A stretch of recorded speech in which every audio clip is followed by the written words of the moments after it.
Round 1, fight. According to a UN rapporteur, according to the US State Department, according to Amnesty International, according to Human Rights Watch, according to plenty of journalists and many others, are believed to have detained maybe 1 million people or more, mainly from the Uyghur Muslim ethnic minority, in re-education camps. 1 million people, Charles. Okay. 1 million. Okay.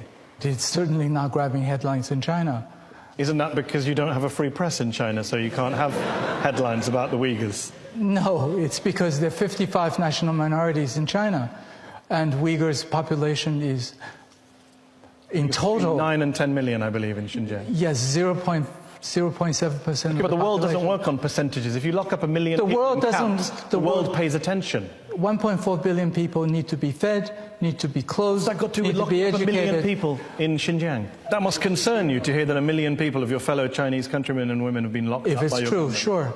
How do we establish if it's true or not?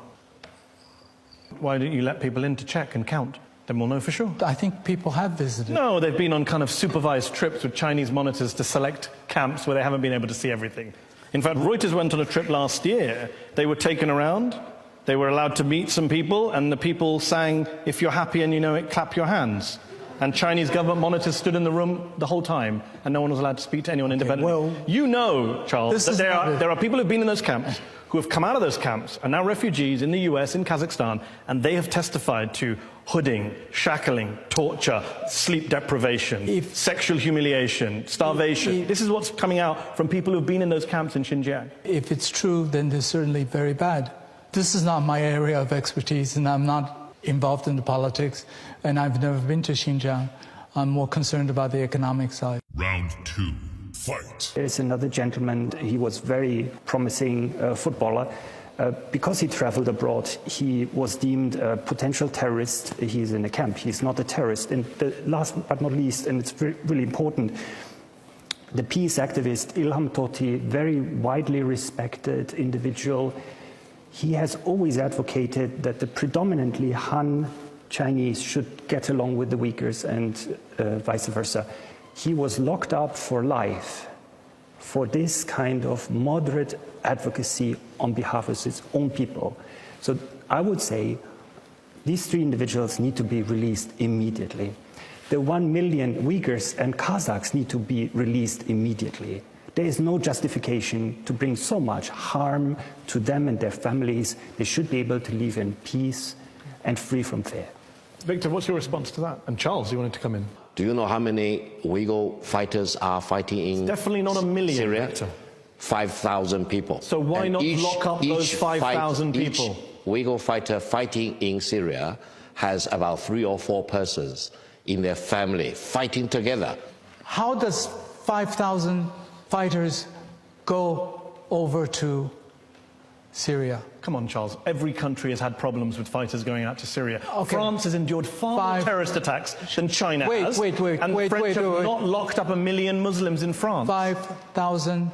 And how did they get there? There's a support group. Same in France, Charles. And the French have not locked up 1 million people. They have a problem. The French claim they have a problem of radicalization. They've brought in a state of emergency, but they haven't detained 1 million people. But even the French haven't said, you can't name your son Mohammed. You can't have children entering mosques. Government employees can't fast during Ramadan. You can't grow, quote, abnormally long beards. That's what Beijing has banned Uyghur people from doing. That's false. How about children not being allowed to go into mosques?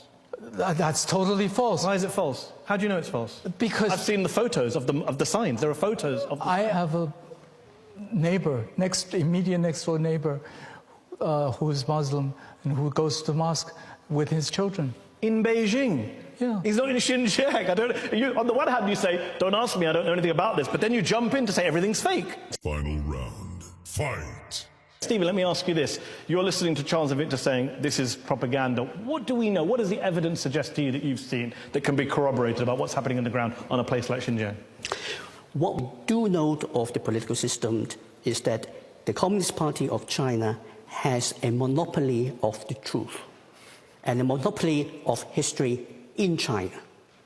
Therefore, what they say must be true is by definition, and what anybody else has to say that does not coincide with what the party says are false news.